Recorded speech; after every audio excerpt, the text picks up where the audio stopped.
Yeah, we need to just take advantage of everything that they're bringing to the table, and that's definitely one thing.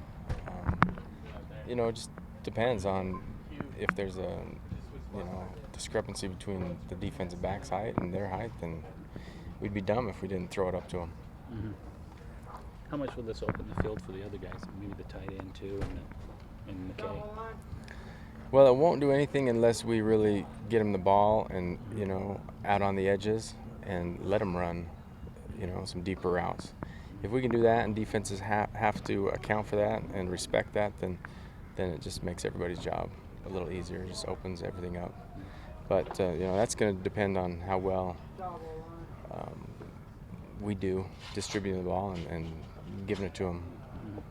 Thanks, Ben. You bet. What are the biggest improvements you've seen in the wide receivers since you came on staff? Well, I think they've improved, in several spots. I think they're running a little bit better routes. I think they're catching the ball a little bit more confidently. We've got a long way to go, and we have great days and we have not so great days.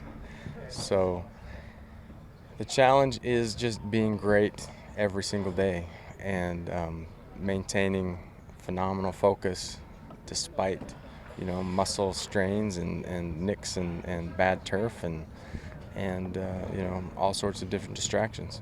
There were some excellent receivers during your playing days at BYU. Do you see any comparisons with the current staff? There were some excellent receivers during my playing days. No, sorry. You repeat the question.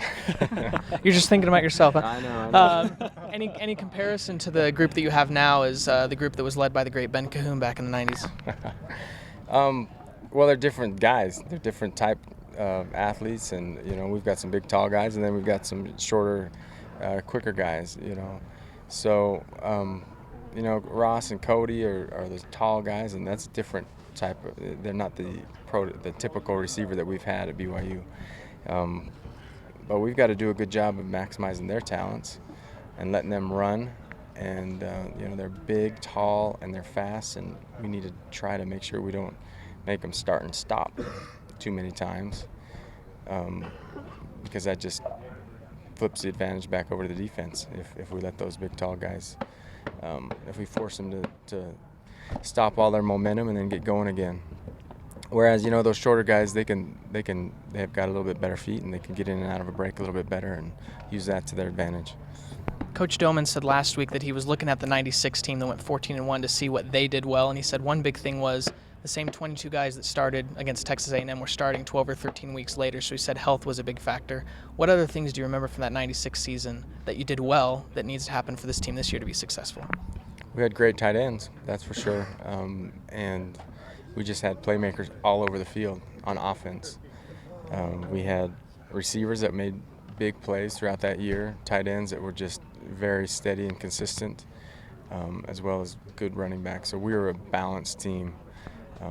And just overall talented. So I think it's. You didn't even mention the wide receivers. No, they made plays and they were consistent. I think it's a little early to start making comparisons. We frankly haven't done anything yet with this group. We've got a lot of potential, but we've got young receivers, with the exception of McKay Jacobson, that really have yet to prove anything. So I think there's a lot of excitement, but it's based on potential, and in football, that doesn't even matter. But you're happy with the group of guys you have? I love them. They're working hard, and I'm real happy. I'm excited to see them, get out there and do their thing. Okay, thanks. You bet.